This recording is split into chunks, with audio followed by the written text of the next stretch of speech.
Wow, ang ganda ng panahon. Binabati ko kayo. Isang magandang araw sa lahat. Sumabay sa ganda ng panahon at ganda ng mga manonood. Salamat sa mga manonood at manonood pa. Kamusta na kayong lahat? Naway pagpalain kayo ng may kapal. Eto na naman tayo, naglalakad, binabaybay ang kahabaan ng karsada papunta sa bus station, kung saan nag-aantay ang ating dalawang magandang kaibigan. Sasakay kasi kami ng bus papuntang Nagoya Station. Pagdating namin sa Nagoya Station, sasakay kami ng tren papuntang Minato ko sa immigration. Sa tapat na sasakay ulit kami ng bus papuntang Todogawa Park. Ito na nga, narating ko na ang bus station kung saan narito ang dalawa kong kaibigan, si Chris at si Nimpa. Ayaw na eh. Oo.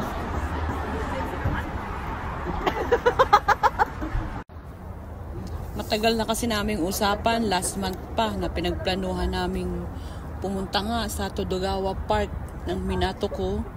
Magkikita-kita kami ng mga kaibigan namin doon. Barbecue party. At ayan na nga, dumating ng bus, sasakay na kami. Tapos syempre, inaantok-antok ang lola nyo. Pagkaupo, para na akong pinaghihili. At antok na antok. At ayan na nga, kami tatlo, habang nakaupo.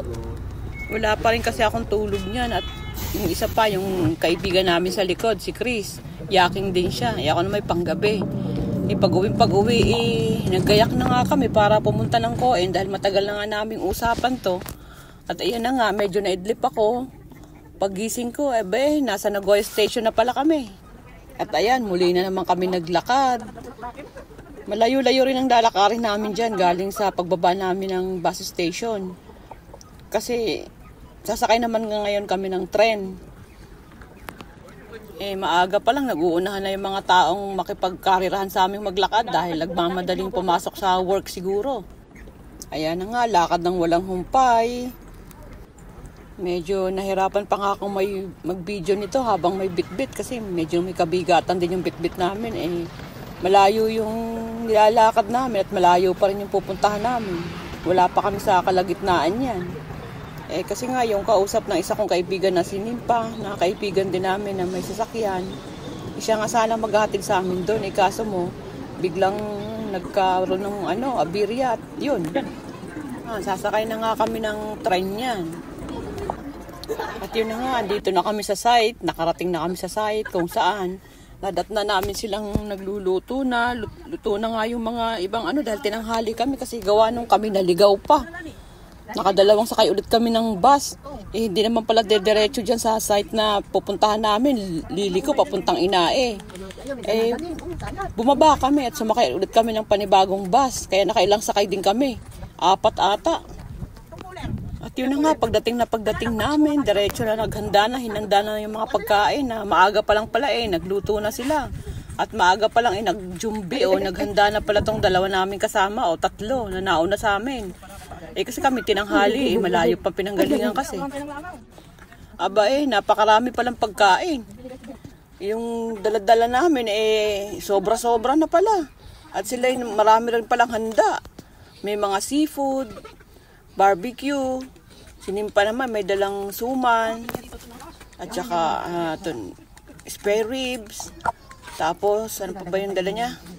Tsaka pansit. Tapos dito pagdating namin dami na rin palang pagkain na naluto na nila kasi nga ang maaga nga sila kami tinanghali na ng punta diyan dahil nga pumunti ka ng Maligaw at saka ang layo, ang tagal ng bus dumating. Nakailang sakay din kami.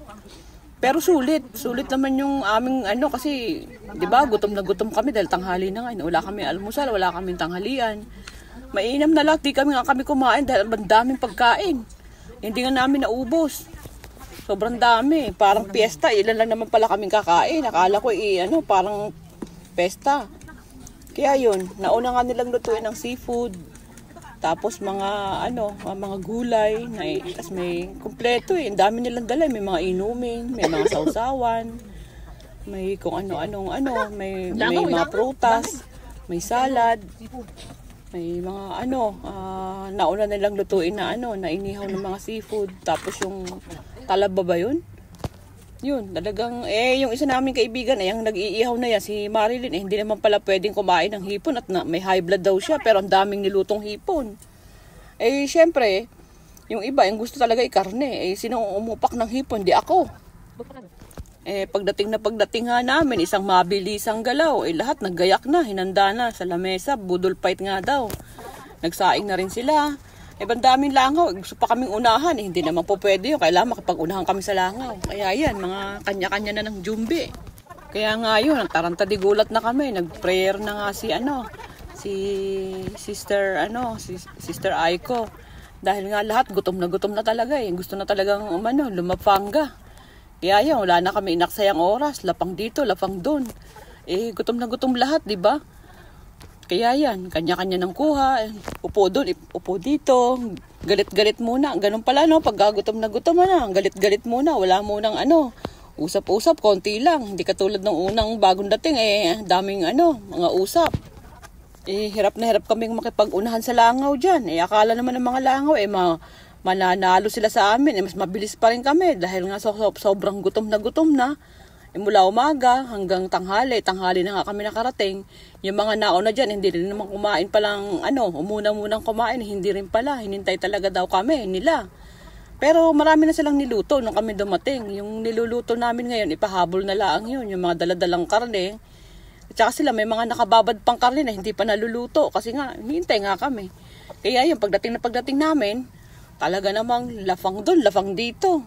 Kanya-kanya ng pwesto, iba-iba. Kung saang anggulo tumama, may nakaupo sa kabilang gilid, tayo dito, tayo doon, lakad dito, lakad doon.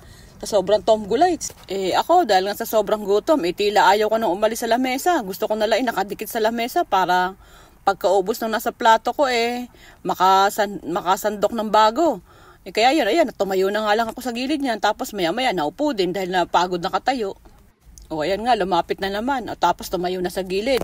Talaga napaghahalata, at halos ayaw nang umupo. Para pagkaubos, makakuha ulit ng bago sa sobrang dami ng pagkain at sa sobrang gutom. Yun na nga, sa sobrang gutom, halos mag-iisa't kalahating oras kaming galit-galit dyan. Yung eksenang yan, yung kumakain lang na medyo kunwari galit-galit dahil nga sa sobrang gutom, isa't kalahating oras ang inabot ng ganyan.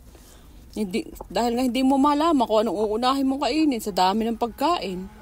Hindi mo alam kung anong kukunin mo. Gusto mo tikman lahat. Kaya lang, mas gusto mo pa rin yung isang paulit-ulit mo kinakain dahil yun yung masarap. Sige pa, Nim, sandok lang ng sandok. Kayang-kaya mo yan. Sa dami niyan, hindi naman mauubos yan. Ito naman si Madam Marilyn. Ito naman si Madam Kay. At ayun, nagsusunod dun sa kabilang sulok kay Panayang Nguya. Tingnan mo, hindi mapakali. Ayan. Yung langaw talaga, talagang gusto lagi makipag-unahan. Akala nga niya, mananalo siya. Hindi siya mananalo sa amin. Si Madam Ay, seryosong-seryoso sa kanyang pagkain doon. Kayang-kayang mo yan. Marami pa yan. Sige, sandok pa. Talagang ganun, gutom na gutom Ganun din ako. Ako nga rin dyan, hindi umaalis sa gilid ng lamesa. Maigi na lang, hindi rin kami kumain ng almusal. Saktong tanghalian nung makarating kami dyan. Kagandahan, hindi nga kami kumain at gutom na gutom. Dahil bandaming pagkain, parang pesta. Parang isang batalyon ng kakain sa sobrang dami. Pagdating namin, napakarami na pala nilang pagkain. May bit-bit pa kaming mga karne-karne. May bit-bit na suman sinimpa, pansit. Tapos sila may mga prutas, may mga salad, may seafood, mga hipon, talaba, isda, tsaka mga gulay. Yun, ang dami hindi nga naubos, halos parang hindi nga nabawasan nung matapos kaming kumain. Nung isa't kalahating oras ang makaraan yan, unti-unti na humihina na yung pagkain humihina na kasi nabubusog na. Parang hindi naman nabawasan ng pagkain kahit anong dami nung kinain namin dahil nga sa sobrang dami nung dala-dala. Hindi namin akalain na ganun kadami. Ako nga palakad-lakad dyan na parang gusto ng bitawan ng plato na parang ayaw. Nabusog na pero hindi ko pa nakain lahat nung gusto ko dahil inuna ko nga ang seafood. Yung talaba, tsaka hipon. Tapos maya-maya na ako kumain ng karne kasi nga sabi ko maya-maya na dahil may second batch pa naman. Kaya yun, nagdalawang isip akong bitawan muna yung plato, pero syempre kailangan ko uminom. Binitawan ko, di naupo na lang muna ako. Tapos hindi rin nakatiis, tumayo uli. Kumuha ng panamis. Maraming prutas. So, tingnan nyo, yung kanin, halos wala pa nga sa kalahati ang nabawas eh. O yan nga, si Preni, Madam Marilyn, siya ang organizer at pasimuno niyan. Siya yung nag-invite sa amin, madaling araw pa lang, nariyan na sila. Sila yung sila yung nag-organize nga, naghanda, kumuha ng pwesto kasi nga agawan yung lugar na yan eh. Pagka hindi ka maaga, hindi ka makakakuha ng medyo magandang pwesto.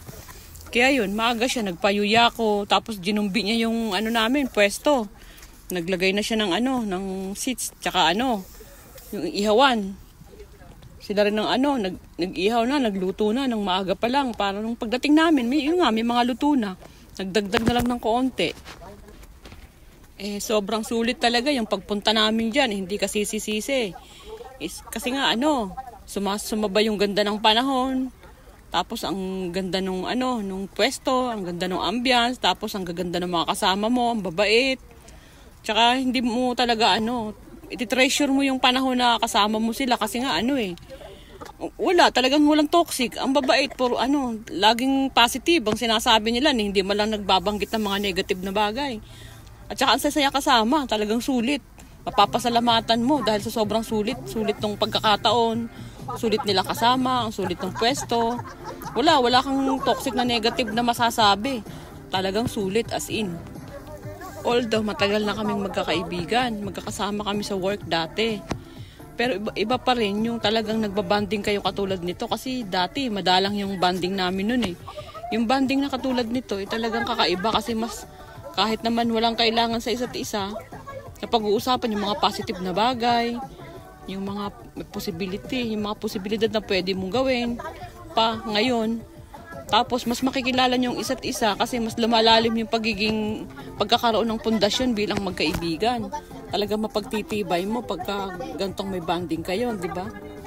Kahit na magkakaibigan kami noong unang panahon pa, pero hindi namin nararanasan yung bonding na ganito. Ngayon lang, itong mga nakaraang na ito nga pangalawang pagkakataon na namin magkakasama. Talagang sobrang conscious pero ako sobra kong pinasasalamatan yung pagkakataon na to na nagkaroon ng chance na yung ganito, magkasama-sama ulit kami, magkaroon ng bonding kahit mga busy sa trabaho. Sobrang salamat kasi nagkaroon ako ng na mas makilala pa sila ng mas malalim na hindi naman totoo pala yung mga ganito, yung mga ganong naririnig. Walang katotohanan, talagang positive lang sila. Masayahin, walang ikukwento sa'yo na na hindi kanais-nais, kundi puro positive. Positive thinker, mga walang toxic kausap. Talagang sadyang napakasaya lang kausap talaga nila. As in.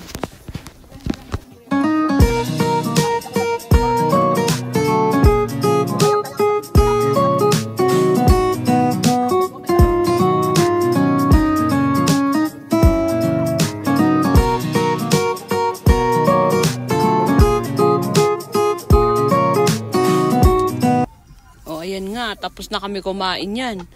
Pero ang lola mo, nag-iihaw. Napakadami pa rin iihawin. Tapos na kami kumain, nagtatagtag na lang kami ng kinain namin. Hindi mo alam kung makaka-second batch ka pa nito dahil nga sa sobrang busog. Pinultank na namin yung tiyan namin. Pero napakarami pa rin karne. May mga dala pa kami. Tapos yun yung iniihaw namin. Siyempre baka masira. Kaya yun, iniihaw na lang namin lahat. Hanggat may uling. Makapagbalot na lang daw pagka hati-hatiin o kaya mag-uwi yung gustong mag-uwi, wag mag-uwi yung ayaw. Tingnan nyo, sobrang saya nilang kasama, di ba? Tapos inihaw na nga namin yung karne dyan, lahat ng dala namin. Kasi nga, alangan namang mag-uwi pa kami ng nama na karne. Hindi na, syempre, iihawin na lang namin. Tapos marami pa rin silang karne na nakababad, binabad ni Preni, Madam Marilyn. Yung barbecue niya. Ang sarap ng pagkakababad niya, sarap ng timpla niya, ng barbecue niya. Kaya yan, inihaw na namin lahat, pati yung kanila, yung dala namin.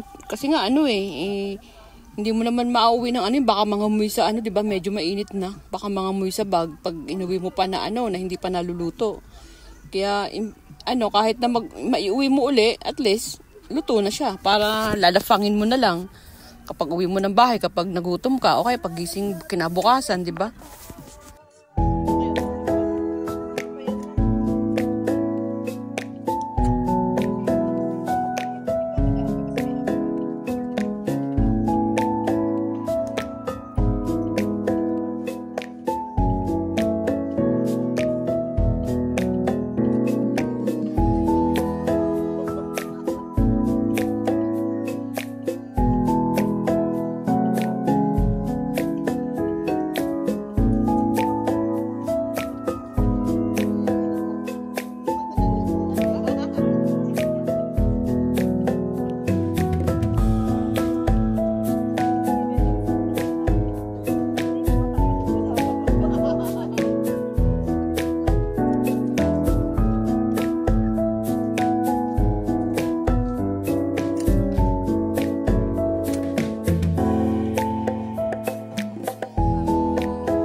napakaganda pa naman ng palibot dyan. Hindi ko nakuha na ng video yung yung ilog, yung mga tent na inaanuhan ng iba, tapos yung mga palaruan doon sa unahan. Kasi yung kalahati niyan, barbecuehan.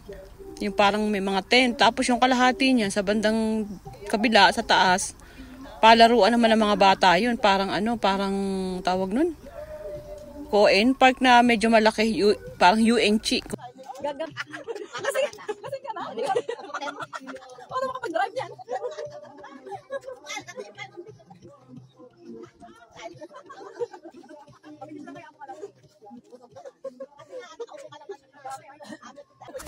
Ayan na, tinataktak na ng husto ang kanain. Hindi pa kasi yata natutunawan.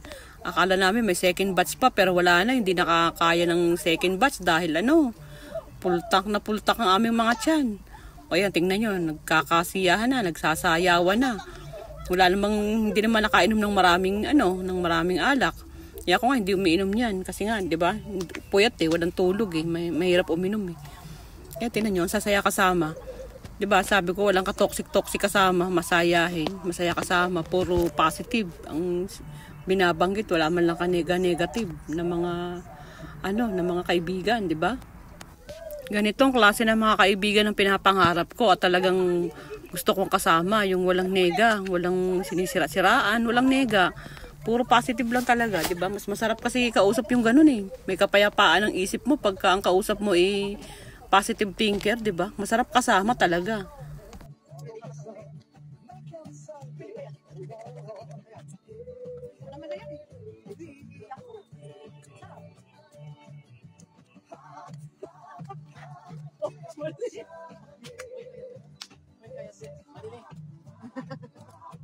Pagkakot sa ilaw tayo.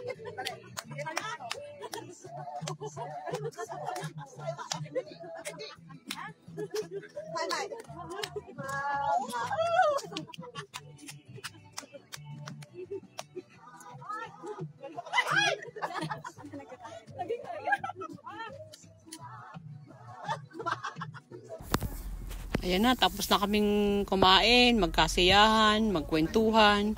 Hindi ko na mamalayan, natatapos na pala ang hapon na pala, oras na pala ng uwian. Kaya nag-impake na kami. Yung iba naman ay nasa CR. Tapos ito kami, habang nag-aantay, nagligpit, naghahakot papuntang sasakyan, nagre-ready ng umuwi. Salamat ng marami sa inyo sa uulitin. At God bless us all sa atin. Naway mahaba-haba pang pagsasamahan natin. Salamat sa uulitin. Kami uuwi na, nagdadahan-dahan na pauwi. Cowboy. Maraming salamat sa lahat ng mga manonood at manonood pa. At salamat sa mga kamag-anakan ko at mga pamangkin.